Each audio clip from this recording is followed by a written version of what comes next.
All right, welcome back to a third episode of the Gender Unicorn. In today's episode, we will be talking about sex assigned at birth. If you missed either of our other two episodes, gender identity or gender expression, go check them out in the playlist.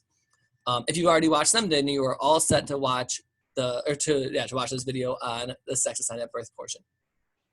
If you didn't watch them, you can still watch this section. These sections can all go in any order you want. I'm just going top to bottom. So, sex assigned at birth.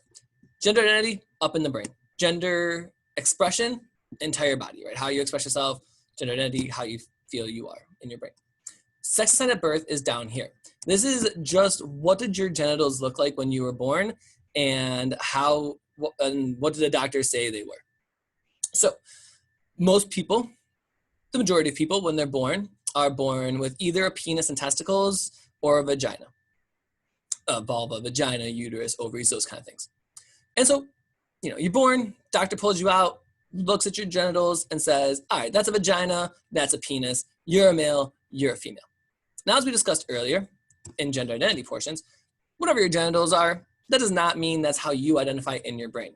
And that's chill. You can, if you were born with a vagina and someone forcefully assigned you female, screw them. Like, be whoever you want to be. Identify however you want to identify. However, there's something else that we don't often realize, and there's something called intersex, which is where oftentimes your genitals don't match up to a penis or a vagina. And so when you're born, again, the doctor looks at your genitals, and usually they can tell this is a penis, this is a vagina. But sometimes they can't. Sometimes the mound of flesh down there is unrecognizable. And so they measure it. And when they measure your genitals, if you are 2.5 centimeters or longer, you are considered to have a penis. If your skin down there is 0.5 centimeters or less, you're considered to have a vagina and then assigned either direction. However, some people are born with genitals that are, 1.5 centimeters or 1 centimeter or whatever. And so for those people, they fall in between this kind of easily assigned binary that we try to force ourselves into. And there was a project done in like the 50s and 60s where doctors said, if your child was born intersex, we are just going to cut off all the extra stuff and all the extra tissue and skin and stuff and just turn your child's genitals into a vagina. No matter what they are, no matter what their chromosomes are, no matter if they have testicles inside or if they have ovaries inside, we are just going to, make it into a vagina. And if you raise your child as a female, they will identify as female as when they grow up. And this continued for a really, really long time. It was common practice for most of, modern medicine history. It's only recently that we are giving parents more of a decision to decide, more ability to decide which gender they want for their child. But also, we are pushing parents to not assign a gender, not force their babies to have surgery that's really unnecessary. And so with this study, before we talk about unnecessary surgeries on babies, one thing that happened with this study is when they went back and looked at these children who were born intersex, but forcefully turned into vaginas and identified as and forced to be female. Many of them, like the majority of them, had really bad body dysmorphia, and they didn't understand why they were so depressed with their bodies and why they didn't feel like they were in the right skin. And it turns out that most of them were, either trans or not trans, right? Because maybe they were born with a penis or genitals that were masculine.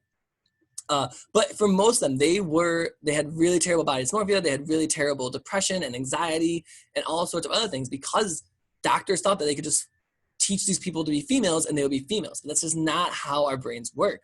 Our brains are wired from a very early age to be, whatever gender it's wired to be. And you can't just change that. You can't just say, hey, you're this or you're that. It's whatever your brain tells you you are. And we just have to accept that.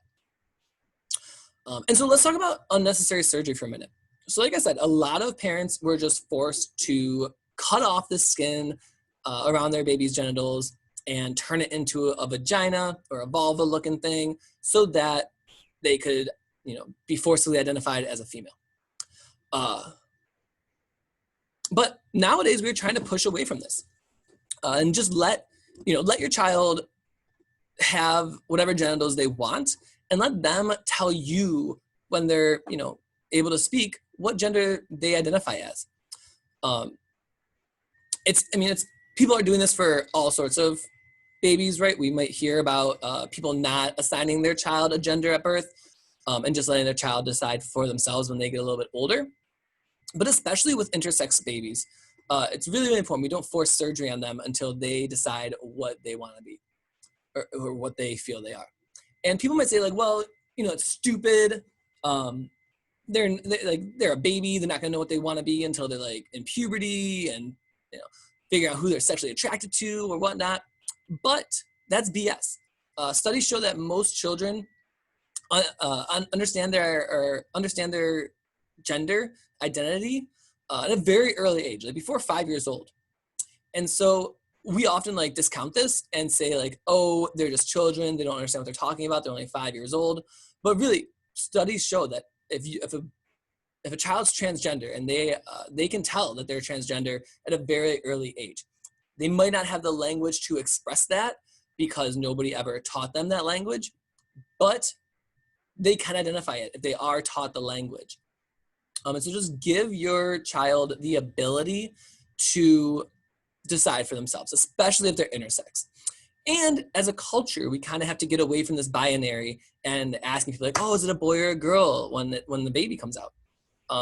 Because just because it's a penis or vagina, that does not mean that's how they're going to identify later on in life. But also, I have a friend whose baby was born intersex. And it was really hard to have that conversation with people about the fact that their baby was born intersex and giving their baby the ability to kind of figure out these different spectrums that they may be on. What was their gender identity? What was their gender expression? Giving their baby and their, the toddler, their young child, the ability to figure that out for themselves, I think is really, really important. And so giving parents the space to be able to give their children the ability to do that is really, really important. All right, I've talked enough about this. We'll end here, and then next time we will talk about physically attracted to and emotionally attracted to, which people often think if you're physically attracted to someone, you're also emotionally attracted, but that is not true. And we'll talk about that tomorrow.